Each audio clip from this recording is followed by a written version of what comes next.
Hello everyone, welcome to my YouTube channel let's study साथ साथ।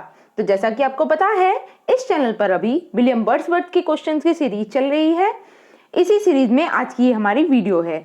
इसमें मैं वर्ड्सवर्थ के आगे के क्वेश्चंस को कंटिन्यू करूंगी। और तो शुरू करते हैं। आई होप प्रीवियस वीडियोस को आपने देख ही लिया होगा, और अगर किसी ने नहीं देखा है तो वो इसी चैनल पर जाकर देख सकते हैं, जिसमें मैं काफी सारे क्वेश्चंस को कवर अप करा चुकी हूँ। और ये सारे प्रीवियस ईयर में पूछे गए क्वेश्चंस हैं जिन्हें हम यहाँ पर पढ़ रहे हैं, जो हमारे टीजीटी पीजीटी या फिर लिटरेचर से रिलेटेड किसी भी एग्जाम के लिए जरूरी है। ठीक है, तो शुरू करते हैं फर्स्ट क्वेश्चन से।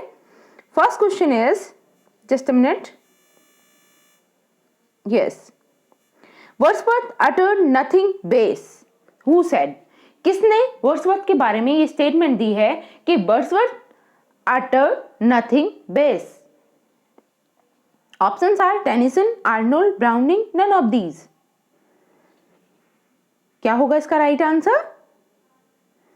Yes, the correct answer is Tennyson. ठीक है, option number A is the right answer. Next देखते हैं। Sorry, just for a handful of silver he left us, just for a ribbon to stick to in his coat. बताइए, just for a handful of silver he left us, just for a ribbon to stick in his coat. These lines are about Wordsworth, who wrote.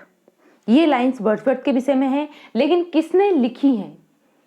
Options are Browning in Lost Leader, Tennyson in Maud, Shelley in Prometheus Unbound, या none of these? क्या होगा right answer?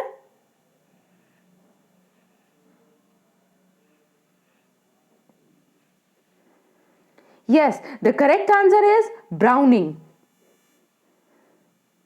Now, moving to the next question. और ये browning ने कब कहा था? ये भी अगर आप उससे पूछा जाए तो ब्राउनिंग ने कहा था ये जब वर्ड्सवर्थ पोएट लॉरेट बन गए थे, उसके बाद में। Wordsworth is not always melodious, that he, यहां पर है that he, wait a minute, मैं दोबारा से करेक्शन करती हूं। यहां पर जो मिसप्रिंट हुआ है ये है दैट ही।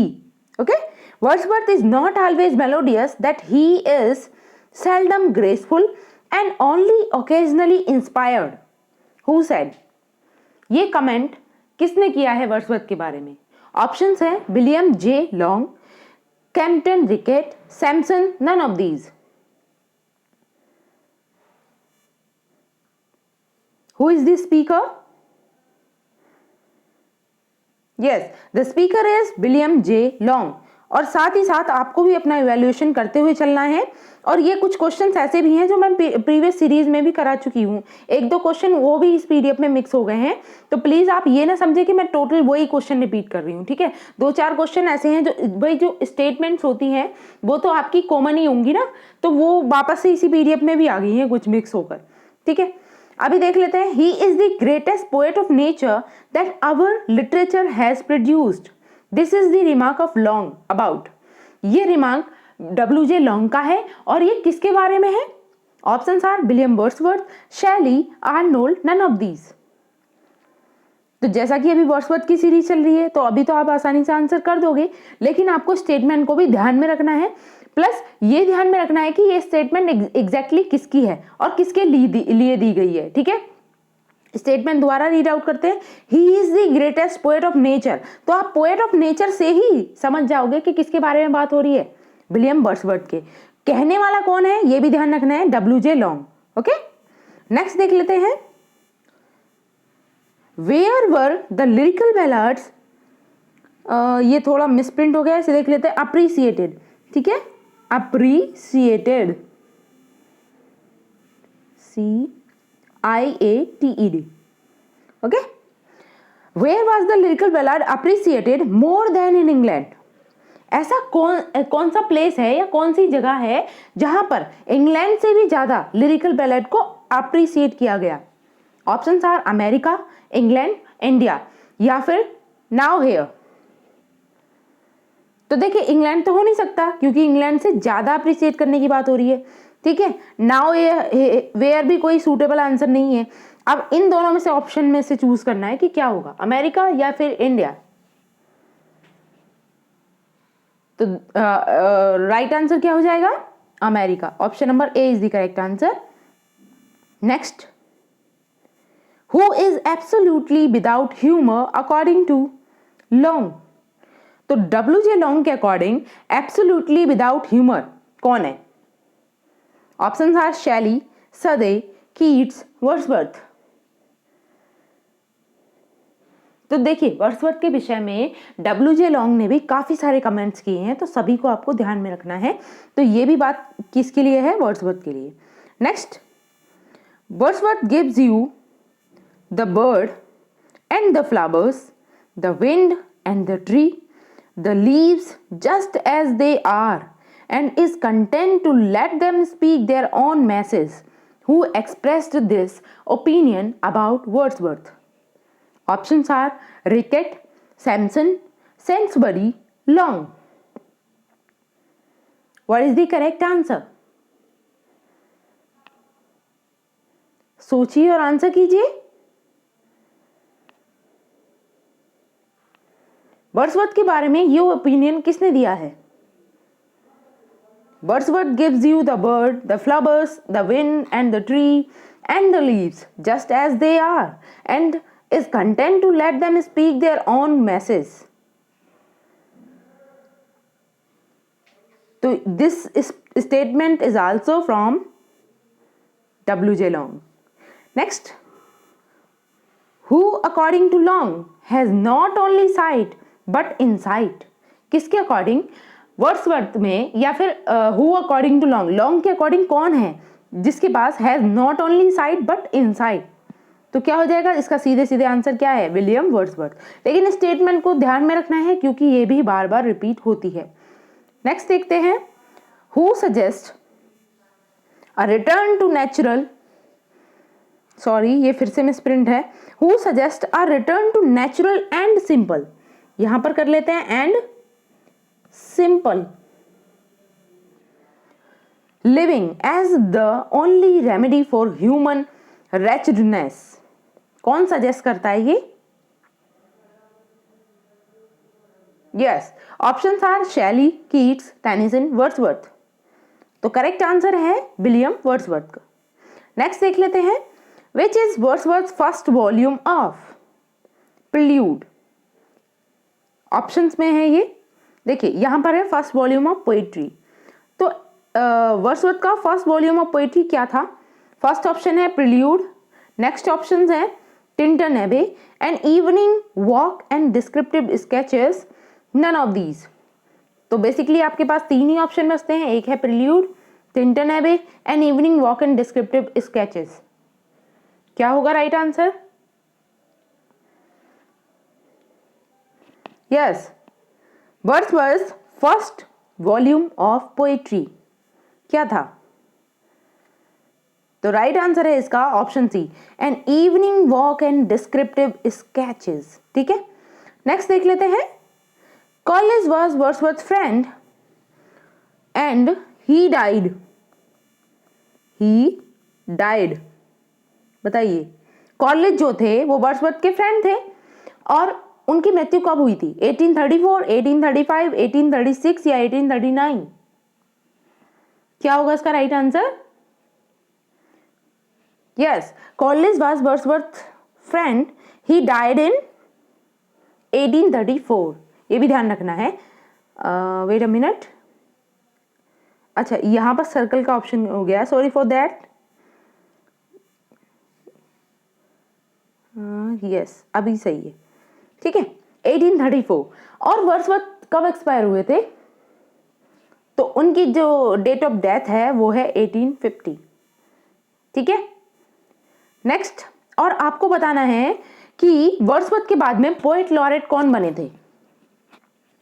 ठीक है, 1850 में जैसे वर्ड्सवर्थ एक्सपायर हो गए, उसके बाद पोएट लॉरेट कौन बने थे, क्योंकि अपने मृत्यु के अंतिम दिनों तक भी वर्ड्सवर्थ क्या थे? पोएट लॉरेट थे। ठीक है, अब उसके बाद कौन बनते हैं ये आपको बताना है। नेक्स्ट क्वेश्चन देख लेते हैं, Wordsworth, Coleridge, Southey are famous as the poets of. तो वर्ड्सवर्थ, कॉलिंस, सदे तीनों को एक यूनिटी में माना जाता है और इन्हें किस आधार पे एक माना जाता है, मतलब कौन सा वो टाइटल है जो इन्हें दिया जाता है तीनों को? ऑप्शन है नेचर पोएट, रोमांटिक लव, या फिर ओशियन डिस्ट्रिक्ट, या लेक डिस्ट्रिक्ट। तो इन्हें पोएट ऑफ क्या कहा जाता है? Poets of nature poet, poets of romantic love, poets of ocean district, या पोएट्स ऑफ लेक डिस्ट्रिक्ट। किसके लिए ये ज्यादा फेमस है? तो देखिए करेक्ट आंसर है इसका लेक डिस्ट्रिक्ट, जैसा कि आप देख के ही पहचान गए होंगे। ठीक है, poets of Lake District. Next, Lyrical Ballads came in, Lyrical Ballad कब पब्लिश हुआ था? 1798, 1799, 1800, 1802। तो ये तो सबसे ज्यादा इजीएस्ट है। This is the easiest question of this series. Yes, 1798। देखिए यहीं से लिरिकल बैलेट के पब्लिकेशन से ही रोमांटिक एज की भी शुरुआत मानी जाती है। ठीक है, next, Preface to Lyrical Ballad came in, Preface to Lyrical Ballads कब आता है? 1798, 1799, 1800, 1802। क्या होगा करेक्ट आंसर?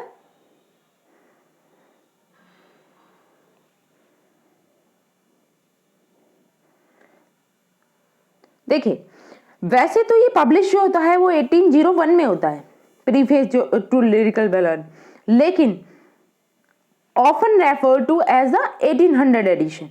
ठीक है, ज्यादातर इसे क्या मान लिया जाता है? 1800 के एडिशन में रेफर कर दिया जाता है, तो इसका राइट आंसर हो जाएगा 1800।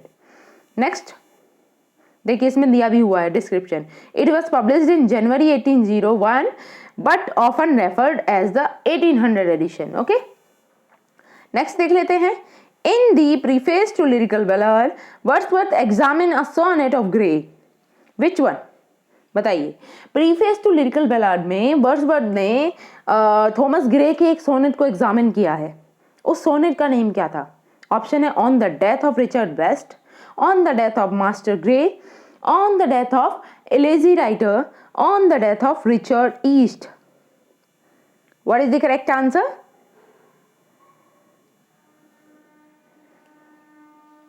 सोचिए, आंसर कीजिए, क्या होगा इसका राइट आंसर? यस, इसका करेक्ट आंसर है option A, on the death of Richard best. ठीक है, यही वो सोनेट था जिसे इन्होंने एग्जामिन किया है प्रीफेस टू लिरिकल बैलेट में। ध्यान रखना है आपको। और किसका सोनेट है ये? ग्रे का। Next, a poet is a man speaking to man, who said? किसने कही है ये बात? A poet is a man speaking to man. Options are Wordsworth, Shelley, Arnold, Keats. Right answer क्या है? William Wordsworth. Okay, next, Wordsworth added an appendix to the preface. देखिए यहां पर है preface, wait a minute, yes, preface to trace out the history of poetic diction and to point out the defects of।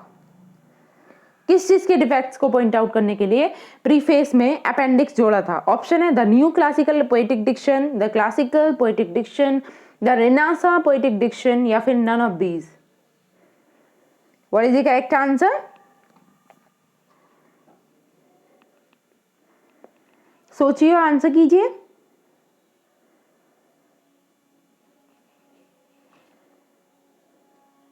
Yes, इसका correct answer है option A, the new classical poetic diction.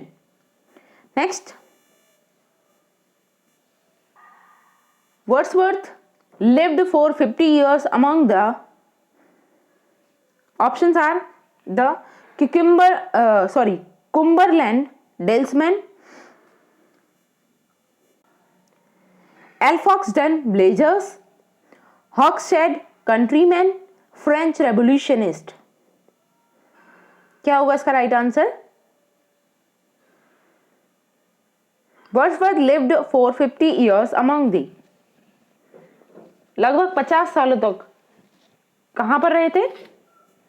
The Cumberland dalesman, Alfoxden blazers, Hawkshead countryman या फिर French revolutionist? Yes, इसका correct answer है option A, the Cumberland, my apology, the Cumberland dalesman. Okay, next, Wordsworth poem mostly deal with, Wordsworth की जो poems हैं वो ज्यादातर deal करती हैं पॉलिटिक्स से, सिटी लाइफ से, हम्बल एंड रस्टिक लाइफ या रेवोल्यूशन। तो आप समझ ही गए होंगे, जब वो नेचर पोएट हैं और वो मतलब प्रकृति से जुड़ी हुई चीजों के बारे में ही डिस्कशन करेंगे, तो उनकी पोएम भी किससे डील करेंगी? Humble and rustic life. ठीक है, option number 3 is the right answer. Next, Tintern Abbey is, Tintern Abbey क्या है? A dramatic monologue, a dramatic lyric या फिर a dramatic epic, none of these. तो टिंटन एबे क्या है ये आपको बताना है, सोचिए और आंसर कीजिए।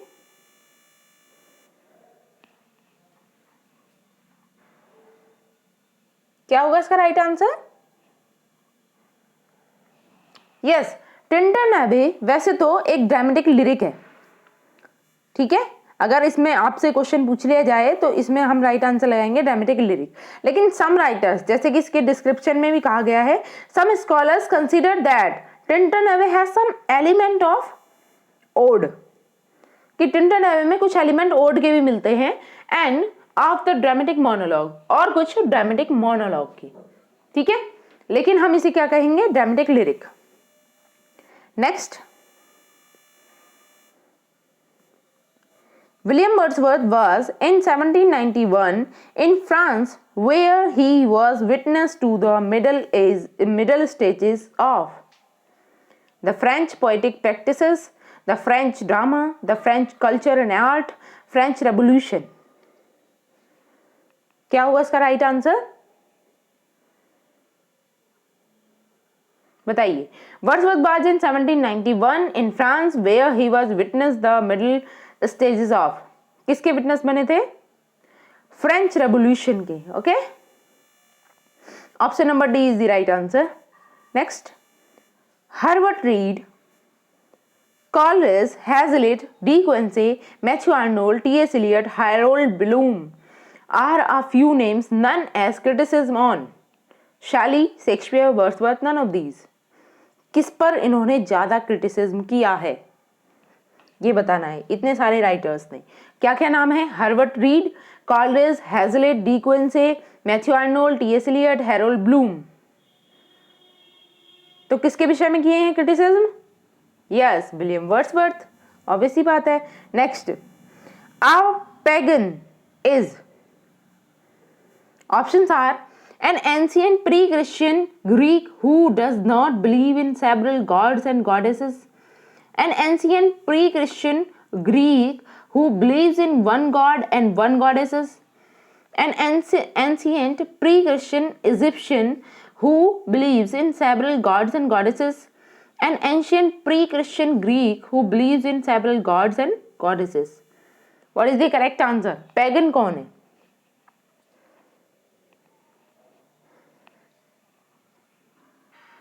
सोचिए और आंसर कीजिए।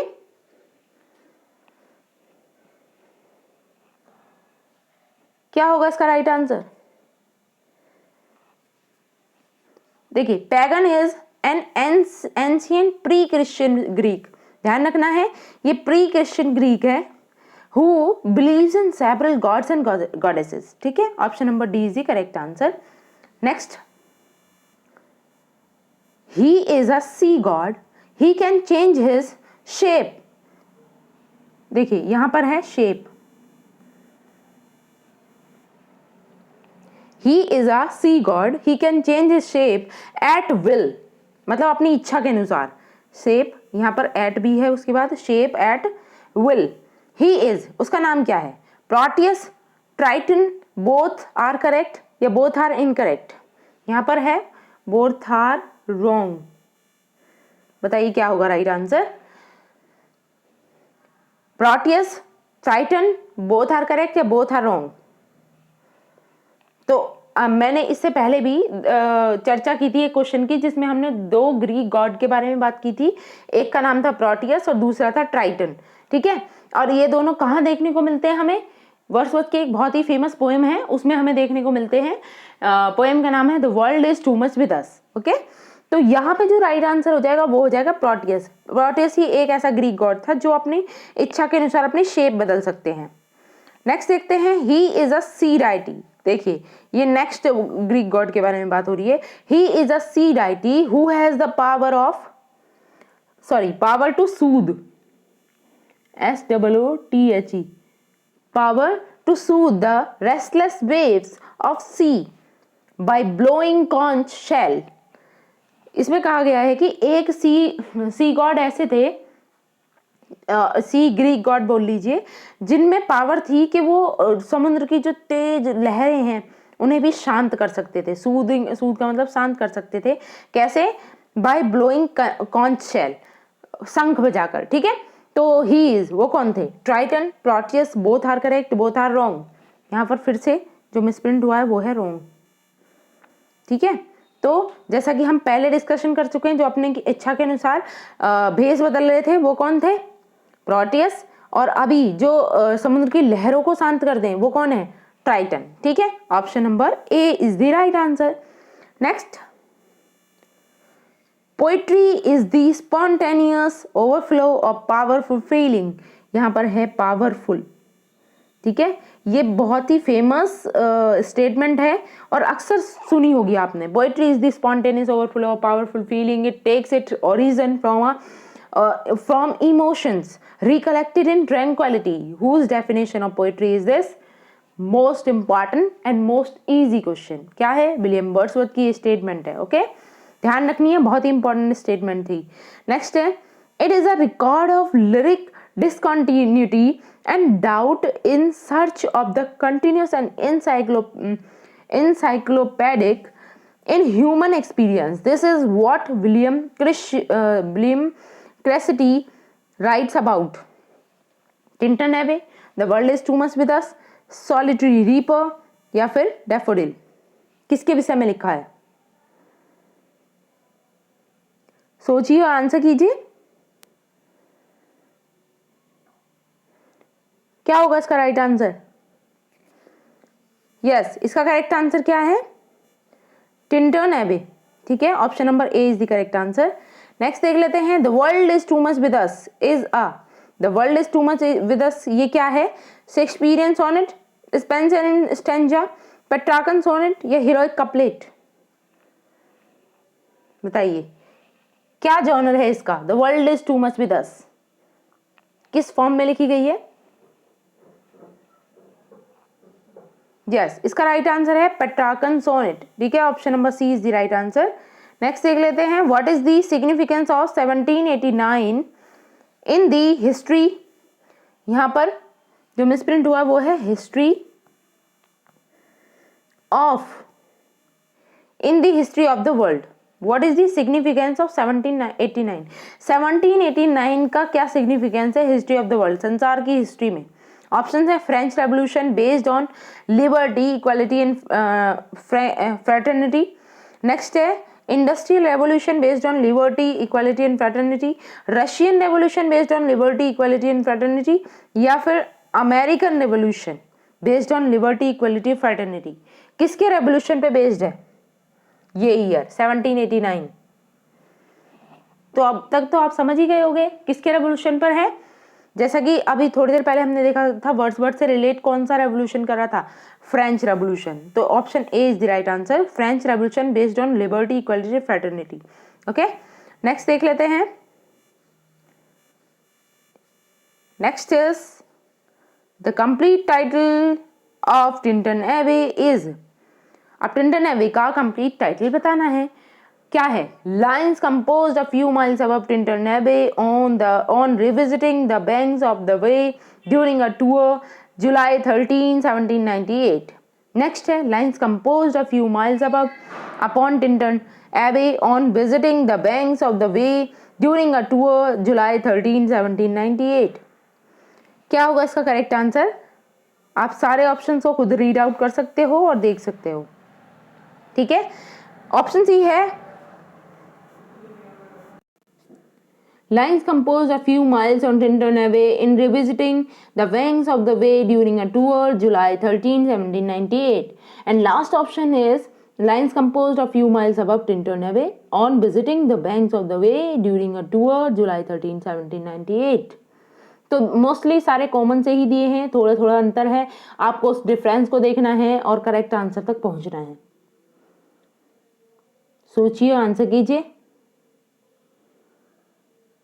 फ्यू माइल्स अबव है, अपॉन है, या फ्यू माइल्स ऑन है, या फ्यू माइल्स अबव है, क्या होगा राइट आंसर?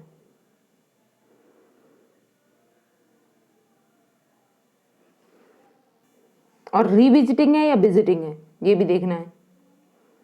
तो कंफ्यूज करने के लिए आपको विजिटिंग वर्ड दिया है, लेकिन विजिटिंग वर्ड नहीं था, उसमें था रिविजिटिंग, ठीक है। और वो है अबव टिंटर्न अवे, ठीक है, अबव भी होना चाहिए रिविजिटिंग। अब देखिए यहाँ पे अपॉन दे दिया इसलिए रॉन्ग हो गया, ठीक है, और विजिटिंग भी दिया है, तो दोनों ही तरीके से रॉन्ग है। अब यहाँ पे क्या दिया है? ऑन और रिविजिटिंग, रिविजिटिंग सही है लेकिन ऑन गलत कर दिया है। अब यहाँ देखिए, यहाँ पे कहा गया है ऑप्शन 4 में अब तो सही दिया है, लेकिन यहाँ पर क्या कर दिया है? विजिटिंग, तो तीनों ऑप्शन रॉन्ग हो गए। Option A is the correct answer. Next, 5 years have passed, 5 summers with the length of 5 long winters. These are the opening line of. किस पोएम की, वर्dsworth की किस पोएम की ये ओपनिंग लाइन है? 5 years have passed, 5 summers with the length of 5 long winters. क्या होगा इसका right answer? Options are Michael, daffodil, world is too much with us, Tintern Abbey. तो राइट आंसर है टिंटर्न अवे, ठीक है। Next, as a landscape to the blind man's eye appear in, as a landscape to a blind man's eye appear in, कहां पर appear होता है? Michael, daffodil, the world is too much with us, Tintern Abbey. क्या होगा इसका right answer? Yes, इसका correct answer भी क्या है? Tintern away, option D is the right answer. Next, और ये आज का हमारा लास्ट क्वेश्चन होगा।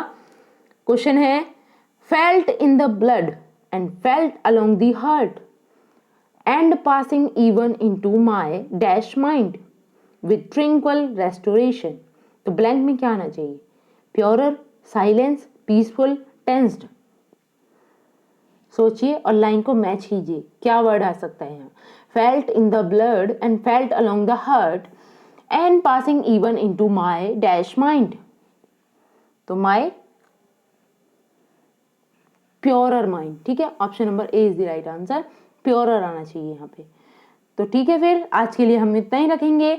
आई होप मेरी ये वीडियो आपको अच्छी लगी होगी, और अगर वीडियो अच्छी लगी है तो प्लीज़ इसे लाइक करें और शेयर करें ज़्यादा से ज़्यादा दोस्तों से अपने, और मेरे चैनल को सब्सक्राइब कर लें इसी तरीके की अमेजिंग वीडियो देखने के लिए। और अगर आप कोई सजेशन देना चाहते हैं या किसी पर्टिकुलर टॉपिक पे कुछ क्वेश्चंस या फिर एक्सप्लेनेशन चाहते हैं, तो वो आप कमेंट बॉक्स में लिखकर बता सकते हैं। या फिर आपको ग्रामर पे भी कोई वीडियोस चाहिए तो उसके बारे में भी आप कह सकते हैं। मतलब आप जो एक्सपेक्ट कर रहे हैं या जो चाह रहे हैं, जब तक आप कमेंट बॉक्स में बताएंगे नहीं तब तक मैं उसके अकॉर्डिंगली काम नहीं कर पाऊंगी, ठीक है। इसलिए आपको कमेंट बॉक्स में बताना पड़ेगा कि आप किस चीज़ की तैयारी कर रहे हैं, उससे रिलेटेड आपको कोई भी जानकारी लेनी है तो उसके लिए आप कमेंट बॉक्स में बता सकते हैं, ठीक है। तब तक के लिए thanks for watching, keep learning and keep supporting me, thank you.